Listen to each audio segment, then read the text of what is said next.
Hello everyone, welcome back to my YouTube channel Log with UK Family. ನೀವೇನೇ ಹೇಳ್ರಿ, ನಮ್ಮ U K ಮಂದಿಗೆ ಬೆಳಿಗ್ಗೆ ಟೀ ಇಲ್ಲ ಅಂದರೆ ಕೆಲಸನೇ ಸಾಗೋದಿಲ್ಲ. ಹಾಗಾಗಿ ಟೀ ಮಾಡೋಕ್ಕಿಟ್ಟಿದ್ದೀನಿ. ನಮ್ಮ ಮನೇಲಿ ಪ್ರತಿಯೊಬ್ಬರು ಕುಡಿತಾರೆ, ಸಣ್ಣವರು ದೊಡ್ಡವರು ಎಲ್ಲರಿಗೂ ಟೀ ಅಂದರೆ ತುಂಬಾ ಇಷ್ಟ, ಫೇವ್ರೇಟು.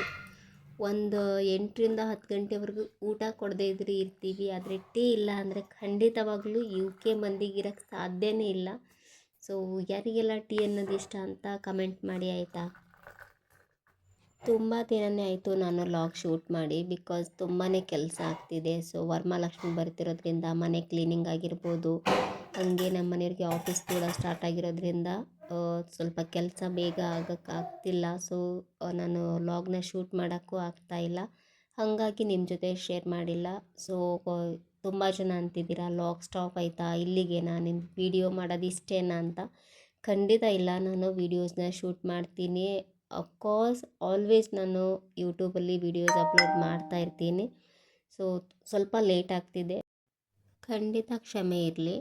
ಸೊ ಕೆಲಸ ಮಾಡೋದು, ಯೂಟ್ಯೂಬಲ್ಲಿ ಅಪ್ಲೋಡ್ ಮಾಡೋದು ಸಾಮಾನ್ಯವಾದ ಮಾತು ಅಲ್ವೇ ಅಲ್ಲ. ನೀವು ನೋಡೋದು ಜಸ್ಟ್ ಒಂದು 8 or 10 ಮಿನಿಟ್ಸ್ ವೀಡಿಯೋಸ್, ಬಟ್ ಅದರಿಂದ ನಮ್ಮ ಒಂದು ಎಫರ್ಟ್ಸ್ ಅನ್ನೋದು ತುಂಬಾ ಇರುತ್ತೆ.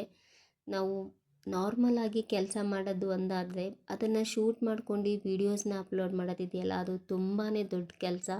ನಿಮ್ಗೆ ಅನಿಸುತ್ತೆ ಇವರೇನು ವೀಡಿಯೋಸ್ ಮಾಡ್ತಾರೆ, ಶೂಟ್ ಮಾಡ್ತಾರೆ, ಕೆಲಸ ಮಾಡೋದು ಅದೇನು ದೊಡ್ಡ ವಿಷಯ ಅಲ್ಲ ಅಂತ ಅನ್ನಿಸ್ಬೋದು. ಬಟ್ ಆ ಒಂದು ಕ್ಯಾಟಗರಿಯಲ್ಲಿ ಬದುಕು ನೋಡಿ ನಿಮ್ಗೆ ಗೊತ್ತಾಗುತ್ತೆ. ಸೊ ಅದಷ್ಟು ಸುಲಭದ ಮಾತು ಅಲ್ವೇ ಅಲ್ಲ. ನಾವು ಕೆಲಸ ಮಾಡೋದೇ ಒಂದು ದೊಡ್ಡ ವಿಷಯ ಆಗಿರುತ್ತೆ. ಅಂಥದ್ರಲ್ಲಿ ಅದನ್ನು ಶೂಟ್ ಮಾಡಿಕೊಂಡು ಅದು ಒಳ್ಳೆ ಆ್ಯಂಗಲಲ್ಲಿ ಇದೆಯೋ ಇಲ್ವೋ ಅನ್ನೋದನ್ನು ಚೆಕ್ ಮಾಡ್ತಾ ಸೊ ವಿಡಿಯೋನ ಶೂಟ್ ಮಾಡಬೇಕಾಗುತ್ತೆ. ಸೊ ಅದಷ್ಟು ಈಸಿಯಾದ ಕೆಲಸ ಅಲ್ವೇ ಅಲ್ಲ. ನಾನು ನನ್ನ ಕಡೆ ಆಗಿರುವಂತಹ ಒಂದು ಒಳ್ಳೆ ಕೆಲಸನ ಮಾಡೋಕ್ಕೆ ನಾನು ಟ್ರೈ ಮಾಡ್ತೀನಿ. ಸೊ ಹಾಗಾಗಿ ನನಗೆ ಈ ವಿಡಿಯೋ ಶೂಟ್ ಮಾಡಲು ಆಗ್ತಿಲ್ಲ.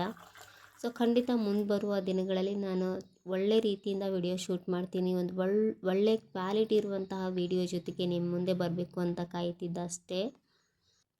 ಎಲ್ಲ ಹೆಣ್ಮಕ್ಳಿಗೂ ಕೆಲಸ ಆದ ನಂತರ ಒಂದು ನಿರಾಳತೆ ಬರುತ್ತಲ್ವ. ಸೊ ನನಗೂ ಹಾಗೆ ಎಲ್ಲ ಕೆಲಸ ಆದ ನಂತರ ನಾನು ಕೂಡ ಒಂದು ಗ್ಲಾಸ್ ನೀರನ್ನ ಕುಡಿದು, ನೈಟ್ ಎಷ್ಟು ಗಂಟೆ ಆಗಿರುತ್ತೆ ಏನೋ ಗೊತ್ತಿರಲ್ಲ, ಸೊ 10, 11, 12 ಗಂಟೆ ಕೂಡ ಮಲಗಿರೋದುಂಟು. ಸೊ ಈ ಥರ ಕ್ಲೀನ್ ಮಾಡಿನೇ ನಾನು ಮಲ್ಕೊಳ್ಳೋದು, ಇಲ್ಲ ಅಂದರೆ ನನಗೆ ನಿದ್ದೆನೇ ಬರೋದಿಲ್ಲ. ನಾನಷ್ಟೇ ಅಲ್ಲ, ಪ್ರತಿಯೊಂದು ಹೆಣ್ಮಕ್ಳಿಗೂ ಹೀಗೆ ಅನಿಸುತ್ತೆ. ಅಡುಗೆ ಮನೆ ಕ್ಲೀನ್ ಇದೆ ಅಂದರೆ ಮಾತ್ರ ನಾವು ಕಣ್ಣು ತುಂಬ ನಿದ್ದೆ ಮಾಡಿರ್ತೀವಿ, ಇಲ್ಲಾಂದರೆ ಖಂಡಿತ ನಿದ್ದೆ ಮಾಡಲಿಕ್ಕೆ ಸಾಧ್ಯನೇ ಇಲ್ಲ. ಸೊ ನಾನಂತೂ ಹೀಗೆ, ನೀವು ಹೆಂಗೆ ಅಂತ ಕಮೆಂಟ್ ಮಾಡಿ ಆಯಿತಾ. ನನ್ನ ಮಕ್ಕಳಿಗೆ ತಿನ್ನೋಕ್ಕೆ ಅಂತ ಹಾಕ್ಕೊಟ್ಟಿದ್ದೀನಿ, ಬಟ್ ತಿಂತಾನಿಲ್ಲ. ನೋಡ್ತಿರ್ಬೋದು ಎಷ್ಟು ನಾಟಕ ಮಾಡ್ತಾನೆ ಸಣ್ಣವನು ಅಂದರೆ. ಒಂದೊಂದು ಸಾರಿ ಅಂತೂ ಇಷ್ಟು ತಲೆನೋವು ಬಂದಿರುತ್ತೆ, ಆದರೂ ಪೇಷೆನ್ಸಿಂದ ಅವ್ರನ್ನ ಕಂಟ್ರೋಲ್ ಮಾಡ್ತಿರ್ತೀನಿ. ಇಲ್ಲ ಅಂದರೆ ಮಕ್ಕಳು, ಈಗಿನ ಮಕ್ಕಳಂತೂ ಅದರಲ್ಲೂ ತುಂಬಾ ಸೂಕ್ಷ್ಮ ಆಗಿರುತ್ತೆ. ನಾವು ಹೆಂಗೆ ಬಿಹೇವ್ ಮಾಡ್ತೀವಿ ಆ ರೀತಿಯೇ ಬೆಳೀತಾರೆ ಅಂತ. ಸೊ ಹಾಗಾಗಿ ಅವ್ರ ಜೊತೆಗೆ ಎಷ್ಟು ಸಾಫ್ಟಾಗಿ ಇರೋಕ್ಕೆ ಸಾಧ್ಯನೋ ಅಷ್ಟು ಸಾಫ್ಟಾಗಿ ಇರೋಕ್ಕೆ ಟ್ರೈ ಮಾಡ್ತೀನಿ. ಕೆಲವೊಂದು ಸಾರಿ ಅಂತೂ ಕಂಟ್ರೋಲೇ ಆಗ್ತಿರಲ್ಲ. ಸೊ ಹೊಡೆಯೋದು ಬಡಿಯೋದು ಇದ್ದೇ ಇರುತ್ತೆ. ನಾನು ಹಾಗೂ ಹೇಳಲ್ಲ ನಾನು ಹೊಡೆಯೋದಿಲ್ಲ ಮಕ್ಕಳನ್ನ ಅಂತ. ಸಿಟ್ಟು ಬರ್ಸಿದಾಗ ಮಾತ್ರ ಕಂಟ್ರೋಲೇ ಆಗಲ್ಲ, ಅಷ್ಟು ಹೊಡೆದಿರ್ತೀನಿ. ಅದಾದ ನಂತರ ಅಷ್ಟೇ ಸಫರ್ ಪಡ್ತೀನಿ, ಯಾಕಾದರೂ ಹೊಡೆದ್ನು.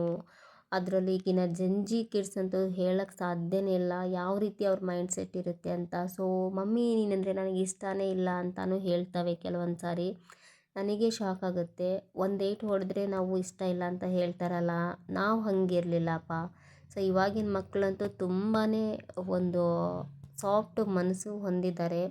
ಅದಕ್ಕಾಗಿ ನೀವು ಅವ್ರ ಜೊತೆ ಹೆಂಗೆ ಬೆರಿತೀರಾ ಅದ್ರ ಮೇಲೆ ಅವ್ರ ಬೆಳವಣಿಗೆ ಆಗಿರುತ್ತೆ. ಸೊ ನೀವು ಖಂಡಿತವಾಗ್ಲೂ ಅವ್ರ ಜೊತೆ ಎಷ್ಟೇ ಸಿಟ್ಟಲ್ಲಿದ್ದರೂ ಕೂಡ ಸಾಫ್ಟ್ ಆಗಿರ್ಲಿಕ್ಕೆ ಟ್ರೈ ಮಾಡಿ. ಹಂಗೆ ಬಂದ್ವಲ್ಲ.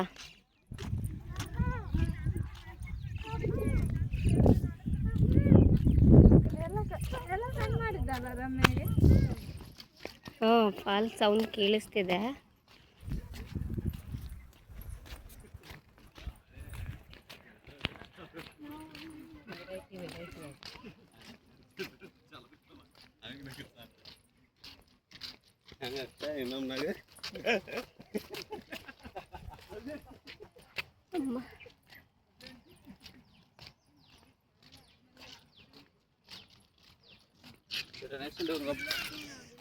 ಪಪ್ಪನು ಮಲ್ಕೋಬೇಕು ಬಾರು.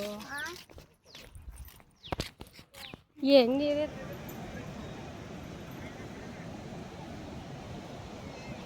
ಅವರು ಅಲ್ಲೇ ಸಮೀಪದಲ್ಲಿ ಬಂದರು ನಾವು ಶಕ್ತಿ ನೋಡೋದಷ್ಟೇ.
ಹೋಗಿ ಬಂದಿರ